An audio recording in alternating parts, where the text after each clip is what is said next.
Morning.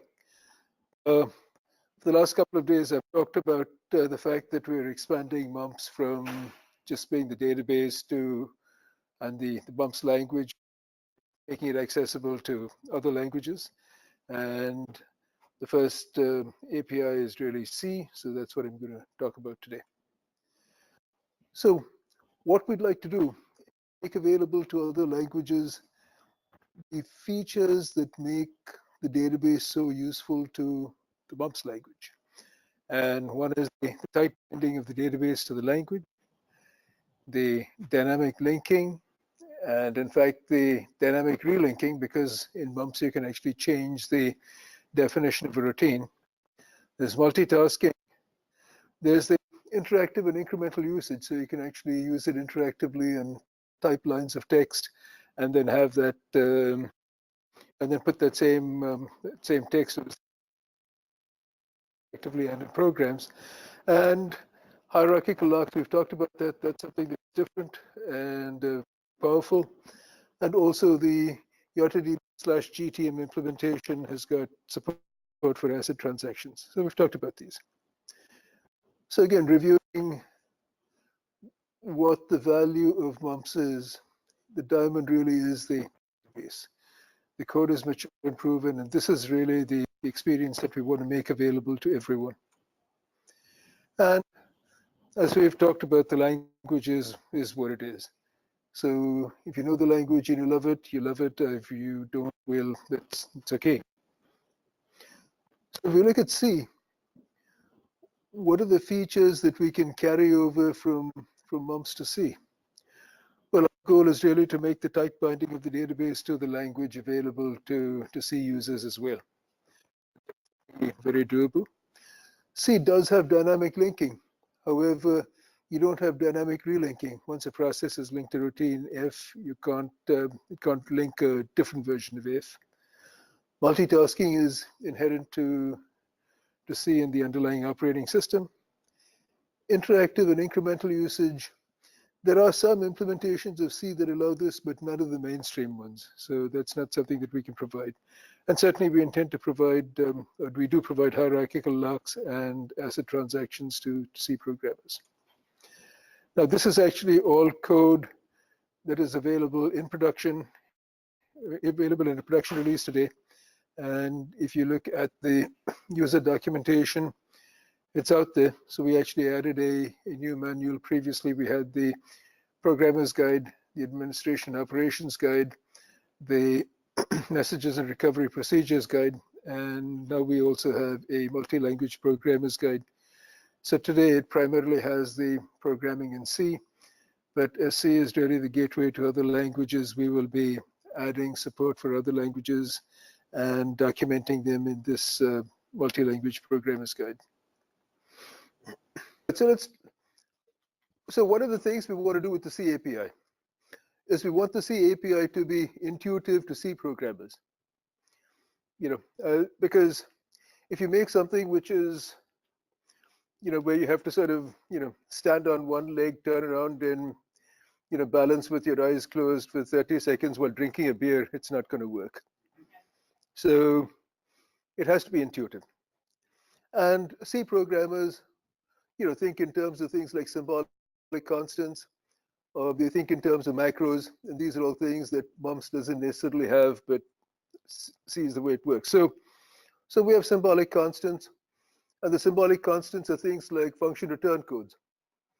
Okay, so we have YDB OK, which is the normal correct return code.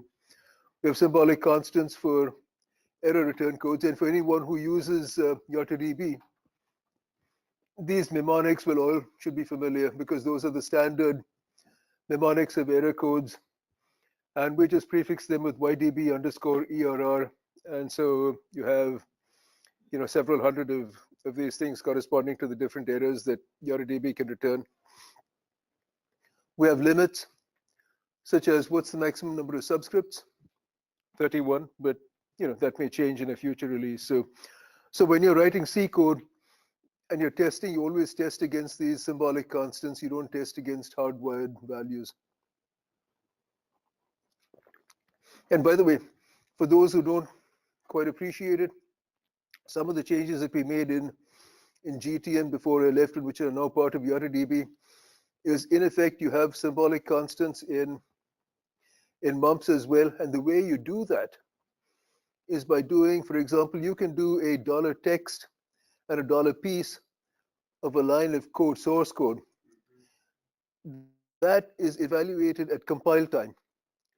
So what happens is that the code that gets generated actually has that constant in it. So you change that source code, that changes the constant in that routine. Unfortunately, it's just in that routine, whereas here it can be part of a header file. Okay, and then there are symbolic constants which are things like severity. So in $Z status, you can return severity. Now for C code, there's a corresponding, there are severity constants. And there are other symbolic constants, like for example, for the equivalent of kill, you want to be able to say, are you killing the node or are you killing the entire tree? And so there are symbolic constants for that.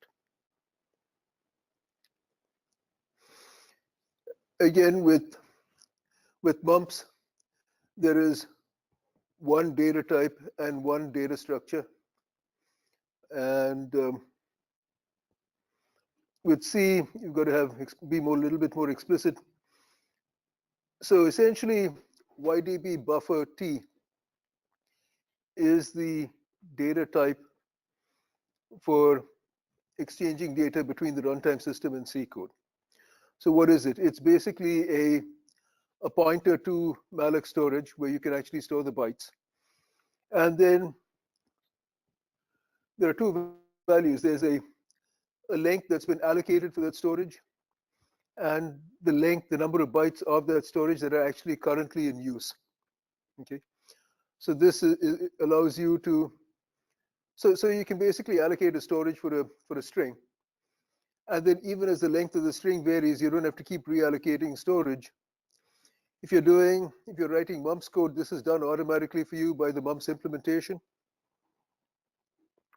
In C code, you have to be explicit about it because C doesn't have a garbage collector. Mumps has a garbage collector, C does not have a garbage collector. So you're going to see the structure all over the place. Now for compatibility with the existing code, so the existing code basically has a string underscore T structure, which is a pointer and then just the number of bytes used. It's not the number of bytes allocated. And that's, less safe, but that's the existing interface. So we're maintaining that for compatibility. And then for transaction processing, there is a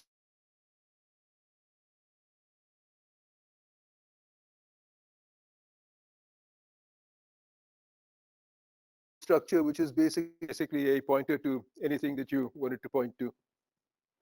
And that function then gets passed in to the YARA-DB runtime system for handling transactions.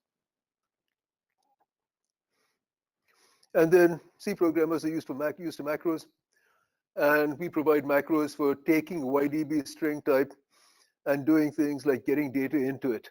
So here's a literal string, Bhaskar. You want to put Bhaskar into you want to create a YDB structure so that you can then pass Bhaskar to the runtime system. So there's a macro for that. So there are macros for all of these things.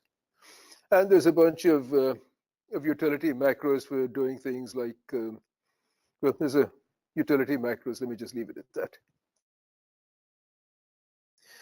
Details in the documentation. Okay.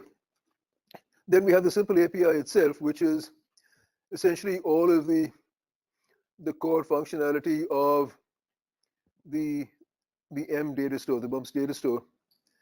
And the simple API, one of the things we wanted to do with it was find that balance between optimization and ease of use. So the simple API really is intended to be very simple for a C programmer to. So in some cases, we could have made things a little bit faster, but we didn't. But in all cases, we did actually design it so that it would run very efficiently and very fast. So I'll discuss that a few slides hence. And all of these simple API functions end in _s. So it'll be something like, ydb data _s. We have a comprehensive API. And, this is primarily a placeholder. We found our documentation was not big enough, so we decided to define a comprehensive API so that we could expand the documentation by a paragraph or two.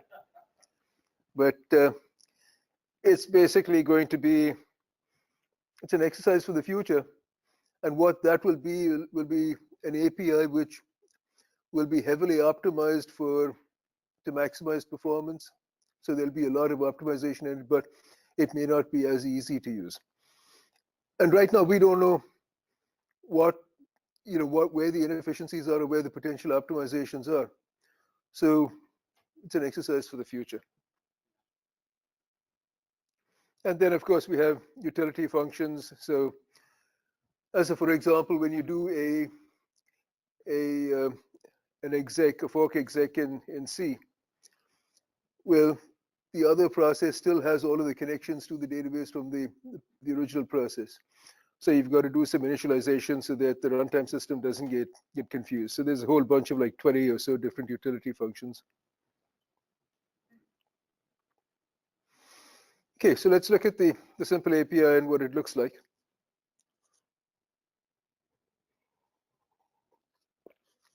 So, you might recognize this function. So, all right, so here's the first quiz. Since you're all a very shy audience and you're not asking me questions, I get to ask you questions. What is $Z data?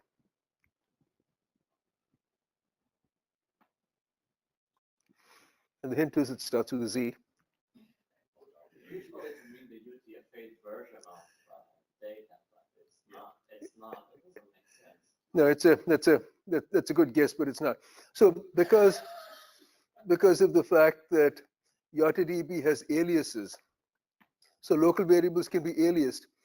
So just as you have, the usual, 0, 10, 11, etc. When there's aliases, it can be 110, 111. So, but if you're not using aliases, it's the same as $data. Yes, sir. And by the way, I admire the way that among the extensions that you guys did was making it possible to look at the presence of aliasing. It's a blind spot in the standard. Yeah. Okay. Yep, thank you. So that was a comment by Rick Marshall that said he appreciated the way that we made a way for applications to look at whether there was aliasing. So anyway, and this is a pretty standard pattern for the functions. So there is a return code, which is the status, which is a YDB OK. And for $data, you don't expect a whole lot of errors, except like there might be an error in database access. So there's a return code. The return value is usually a parameter. So we have two things to return. One is a return value, and the other is a status. And so since C only allows you to return one value from a function, what we return is the status, and then the actual return value is a parameter which has to be passed by reference. And so there's a variable name, which is, again, you see that YDB buffer T structure. So the variable name is just a string. And then you have a subs array. So to pass an array of subscripts, you essentially pass an array of pointers to YDB buffer T structures. And again, because of the fact that that array may have, you may want to allow, let's consider something like $query. You may, on input, you may have, your particular tree may have as many, anywhere from, let's say, 3 nodes to 10 nodes, 10 subscripts. So in that case, what you would do is you'd allocate an array of 10 YDB buffer T pointers. And then you tell it in that array how many of those are actually used for subscripts. Okay, and again, this goes back to the fact that C doesn't have garbage collection.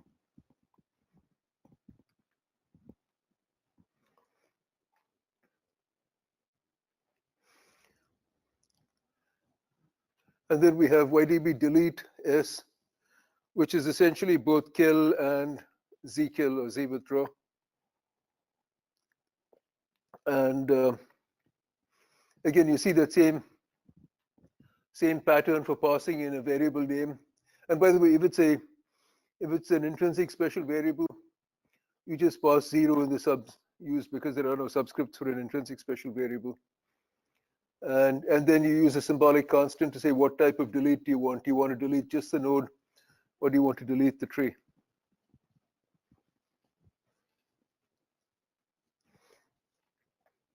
Now, exclusive kill, which you can do for local variables, is kind of an interesting one, because here you're not actually passing subscripted variable names, you're passing a list of subscripts. And so what we're passing is essentially a string, and that string has a comma separated list of variable names. And you think that there's a little bit of overhead on the runtime system side where it has to actually parse the string to get the variable names. Well, be advised that exclusive kill is not a high performant function anyway, because exclusive kill has to go through and sort of flag the ones that have to be saved and then kill everything else. So it's a somewhat of an expensive operation to start with.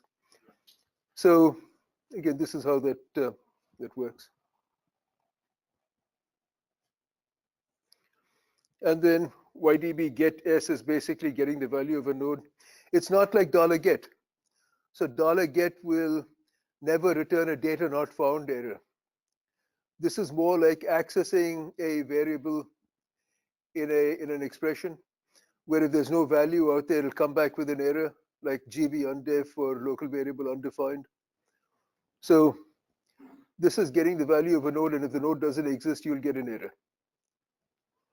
And again, notice that the signature is the same as ydb data s, except what you're returning here is the value at the node rather than the $data at that node.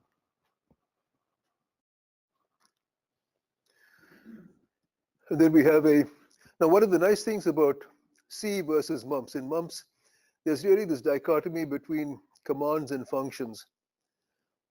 In C, less so.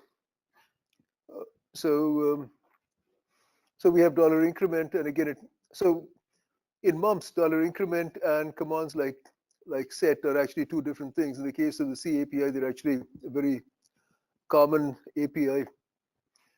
So again, the same general pattern, except we have the increment, and like in mumps, this has the side effect. So if you actually change the if you have a string out there, it'll make it into a number and then increment it and so on. So it's not the greatest of functions. Well, we provide locks. Now, one of the changes that we made is that in the C simple API is not, you can't do everything with it that you can do in mumps. So in mumps, you have the ability to shoot yourself in the foot with an untimed lock. In the C simple API, we said there are no untimed locks. And you specify a timeout. Now, as it turns out, we chose nanoseconds as the units for the timeout. And it's a 64-bit nanosecond. So basically, you can still kind of shoot yourself in the foot, but with a pellet gun rather than a 45, because pardon? Much better. Much better. So this is actually like, the timeout is like 26 days. So if you really, really want to have a lock with, an untimed lock, put the maximum value, it's a symbolic constant, you'll get a 26-day timeout on your lock. And by the way, I actually did shoot myself in the foot once as a kid. So fortunately, there was no real damage. So what I was doing, I was really stupid. I was a stupid kid. I'm now a stupid adult, but but I had inherited an air gun from an older cousin It was a Diana 0.175. And since I didn't have lead slugs, what I was doing was actually I would take wads of paper, twist up these wads of paper, put them in the thing and shoot them.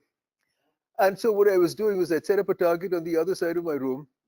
I was lying in bed reading, and I had the gun beside me. Periodically, I'd pick up the gun, shoot at the target, load it, and then go back to reading. Well, you can guess what happened. I pulled the trigger as I was lifting the gun and shot myself in the foot with a paper pellet. It didn't break the skin, but there was a great big pocket of blood underneath, which was a little uncomfortable for a while. So, Although there are untimed locks in mumps, if I had to wager, I wouldn't take the bet about whether anybody had ever let an untimed lock run for 26 days. This may well be. Have accomplished everything anybody ever wanted to Right. or didn't want to. right. So, I would say that there are places that Vista just leaves locked forever. Thank God, I haven't seen myself. I have seen several where they just forgot to put the timeout, basically. anyway, if you want to do that, put a timeout, which is a symbolic constant, put it in there. And after 26 days, you will be rescued. And again, with locks, you can actually have a variable number of lock resource names. And the semantics are all or nothing. And so there's a count of names. And then this is actually a variadic function. So this is a standard way to pass a name. And then you can have a variable number of these in the, and then we pass the name count, which is the count of the number of names. So it's a little bit more complicated than mumps, where you just actually put that in your code. Here you actually have to pass the count. And then you have the lock decrement, and a lock increment, which again has a timeout. And then we have the node next, which is $query, which facilitates depth first traversal through a tree. Yes. So you have a decremental lock and a decremental lock and a general lock. Right. Do you have a general unlock, or does the general lock cover that? Well,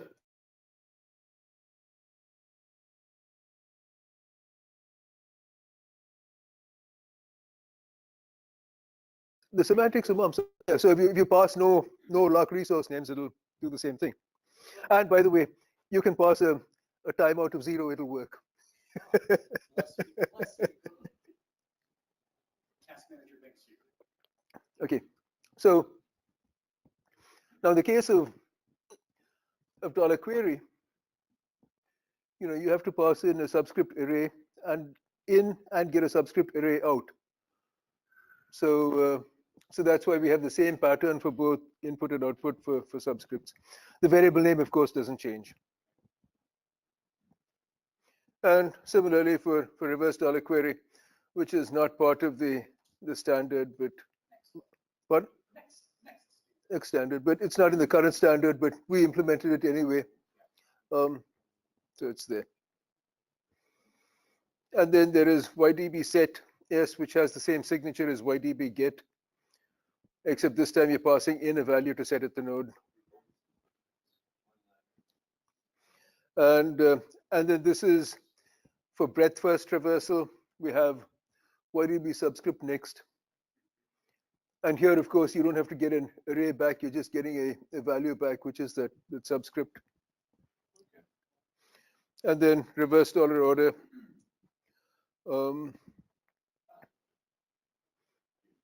Which is again the same signature as $order. And then there's a bunch of utility functions which are out there. So I'm not going to go through them in detail, but you have, for example, YDB child init. When you do a fork exec, the child has to do an init function and so on. Okay, so now again, let me take my reputation into my hands. You're safe. Don't try that. And Just make sure to put that -L at the end, not in the middle. I figured voice of experience.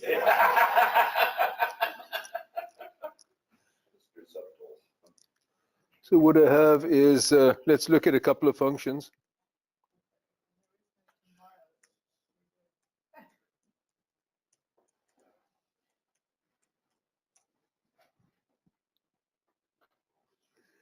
Okay, so this is a program to read a file and then do a word count of the words in the file. Yeah, go ahead, look at it. Now, the interesting thing that it does is that it randomly chooses local variables or global variables to do the count. Okay, depending on whether the $job is even or odd. This is intended to be a demo, not necessarily a. Okay, would you like me to increase the? No, I'm staring at the logic. The font would be good if it would be bigger. Sure, a little bit. Yeah. What? A little bit. Yeah. Okay. Make it bigger, that'd be good. But that's not why I'm staring. Randomly killing globals. Sweet Jesus. Oh, anybody can do it right. This is terrifying code. Okay, so I mean, there's nothing particularly profound. It converts everything to, to uppercase, so that it ignores case and okay. Changes all So- the tabs to spaces and Yep. all that good stuff. It sort of hurls grenades at the database in random directions. I'm sorry. It sort of hurls grenades at the database in random directions. Where does it do that? Well, not necessarily random directions. I'm looking at the kills based on $job modulo 2. Oh no, that's basically saying make sure you're starting out with a clean database because you don't want to. So I discovered Oh, they're your globals. They're your they're my globals. Anybody can do Not it. so random. No, they're my globals. I feel like a I was word. sure. Well, notice that words is set Yes. and index is set, and then it's killing those. So. Now let's look at the same program and see. I like it.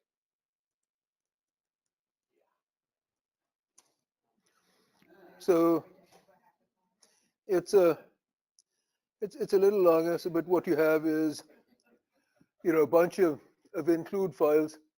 But one of the things that you include is libyordb.h. Okay, so that tells you here are all the function prototypes that we're defining. And here are the ydb buffer t structures for passing values back and forth. And we have the ydb buffer t arrays, for passing subscripts. Anyway, so I realize that to mumps programmers in the room, this may not be that intuitive, but to a C programmer, this is excellent C code written by someone who's a pointy head guy. So, that's like in Dilbert, which is, of course, entirely trustworthy. Well, that actually goes back to when my kids were little. One of them said, "What do you do at work?" And they used to read Dilbert. So I said, the guy with pointy hair, that's me. All right, so now let's look at the demo.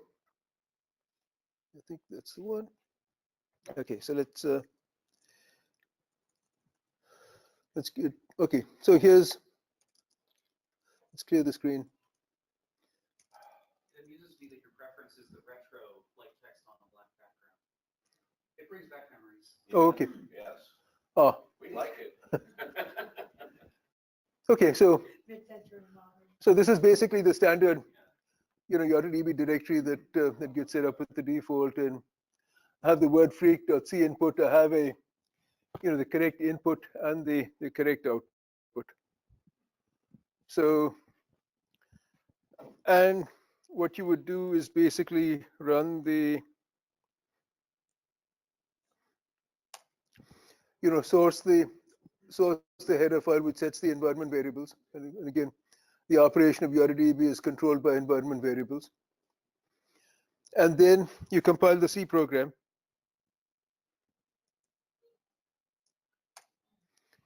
Okay.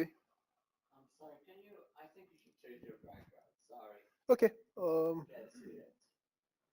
Sure. Of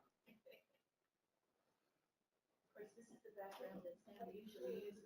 That is true. I was gonna yes. say, he all says, look at this, what you But when you see? go to projective, I think it's better when it's black and Yeah. white.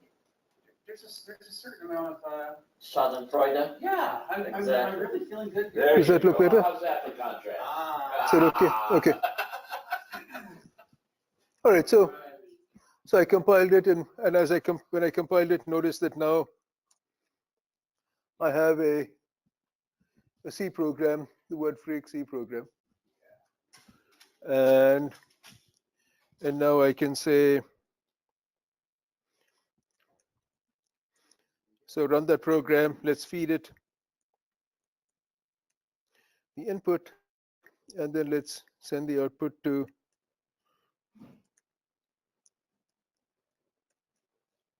Okay, so I'm basically running the word frequency program, feeding it input from the input file, and sending the output to the output file. I mean, to a new file. Can I ask a dumb question? Sure. There's certain things that supposedly C would run quicker than mumps, maybe, you know?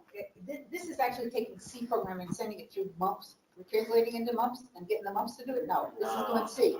So there are certain things that you might want to be able to do in a mumps program that's a C program, back to mumps, or not? You can.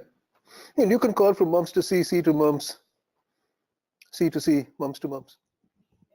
But what you're really doing here is using mumps data structures to run a C program. I'm using YARTDB as a C library. So just as you have C libraries for doing, you know, SSL, for doing, you know, trigonometric functions, whatever, this is just YARTDB packaged as a C library that any C programmer can use. So it's really using YARTDB to run, it's using YARTDB mumps code? Not mumps code. No. There is, in what we have out here, Or it's so far accessing there is zero, as in ZERO, mumps code that is being run. Okay. It's 100%. Using the data structures. Yeah. Okay, so then, given all that, what sorts of things, if you wanted to intermingle the mumps and the C, would it be better to use the C for? It all depends. Okay, this is a religious preference. If you're a mumps programmer, use mumps. If you're a C programmer, use C. As I said yesterday, if you're an atheist, you decide whether you're a Catholic atheist or a Protestant atheist or a Jewish atheist or a Muslim atheist or whatever. I'd like to offer a different answer to your question. Okay. Which is that there's a whole universe of C software out there. And it all deals in a compiled, included, linked environment. And mumps doesn't normally play well in that environment. It doesn't get included, it doesn't get linked, it doesn't compile in the way that C things compile together into units. This takes the database capabilities of mumps and makes them available to that compiled environment. So it's taking some of the power of mumps into the C world. Great. So that C programmers can have it too. Thank you so much. Christopher. So to give a real life example, think Nodum. So Nodum right now uses the traditional call and interface, which has to do basically a C to mumps translation that runs mumps code at the back end. This can remove that entire mumps layer and just speak straight to the database. You're removing a whole translation layer, Right. which increases speed quite significantly. Going back and forth between C and these data structures. But on the other hand, you've lost all your APIs and everything because those are all mumps.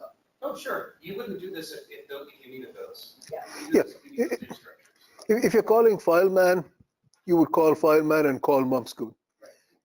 If you want to access globals or locals, you go directly to the globals or locals and you bypass mumps altogether. So this sounds like a good recipe for making C programmers screw up the database completely because they won't use Well, APIs. Yeah. It's I'm not complaining. I'm just it's pointing this out. look, just the fact that you can set and kill globals in mumps means that you have a recipe for allowing mumps to work. So programmers can screw up the database if they choose to. There's nothing, we're not adding anything to that or taking away anything from We've that. always given enough. Marcy, you had a question. So at a very, very high level, it seems to me that the goal is to broaden the programmers that you can Right. find who will be able to use our MUMPS database Right. and support a hospital. No, running I would based say on that's the MUMPS. wrong thing. It's Because if they want to complicated. support the hospital, they should be using the APIs. So you don't want to get a C programmer to run your hospital and not use MUMPS code. Well, actually, I That's what would, you wanted to call it MUMPS code. You know, Nancy, this is not Okay. about, using C to talk to Vista code, okay? But this is a Vista meeting, so I want to point it out for the dummies Well- who look like me, All right. that, this doesn't mean go out and hire a C programmer. what actually this kind of does mean that you can use C or other languages that can talk to C to expand Vista. What it does mean is that if someone were to want to do that, they should call the FileMan APIs using the existing C to mumps colon APIs and not go directly to globals. And as should any mumps programmer who's seeking to implement Vista. So any mumps programmer that that goes writes directly to mumps globals should be publicly humiliated and flogged. So, It's no different here. It just gives Okay. these programmers the same range of capabilities that MUMPS programmers have. So they need to know just as much about Vista, if not more, than a MUMPS programmer would. And you can teach a programmer to programmer MUMPS pretty darn quick. But it takes a long time to teach them Vista, so don't look at this for a solution to be. I think that that's a critical discussion, but entirely separate from this. So Yeah. I do think that's a critical discussion, but I don't want to go there because of the way. I think you could give them a little bit of rope. You could say you can read from the database or read the data dictionary or whatever you want to do, but I don't think give them any more rope than that. Yeah. So anyway, just in the interest of time, we can carry on this conversation later, but since we have a clock here, I want to show that you can run the mumps program, feed it the same input, you get some output, and now let's look at the output files. So if we say, actually let's do a checksum.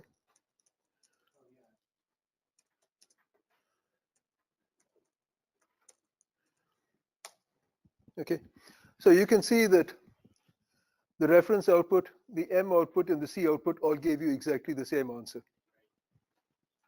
Okay, so It's powerful. anyway, so that's the end of the talk. Here are the usual set of links, and if there are no questions, Christopher has requested a few minutes to come show you something. So any questions? Okay, thank you. Thank you.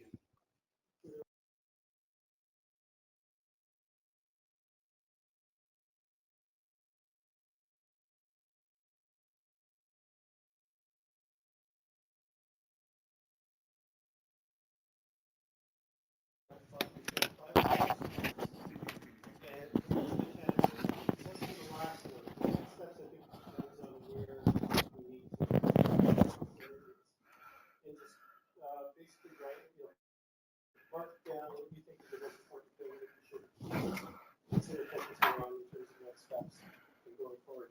I think what's really important is that this conversation continues beyond this meeting, and it needs to involve other folks as well that are here. So that's another thing. If anyone is interested in helping facilitate that process and figuring out the collective work, please